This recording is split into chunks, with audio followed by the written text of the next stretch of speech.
dadami, at saka mayroon tayong kamag-anak nasa ibang lugar sa Pilipinas. Alam nila yon. Kaya nga lang, sa kalayuan, hindi sila nakakapagaling.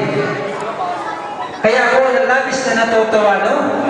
Sa gabing ito, mula nung tinungkod natin ito, magtatatlong taon na tayo. Marami pa rin ang hindi pa nakaka-attend. Siguro, ang iba nito ay hindi pa alam, no?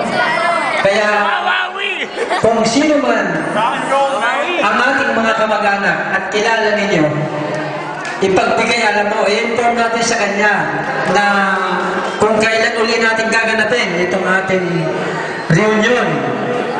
Ha?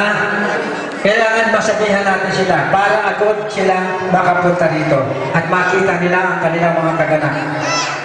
Bueno, hindi ko na lang masyadong haba-habain kasi medyo lumalalim na rin ang gabi. Ibibigay ko na ito sa ating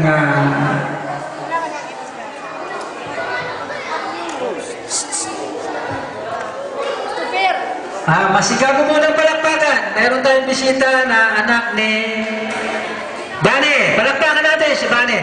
Palakpakan, palakpakan. Ayan. Ayan.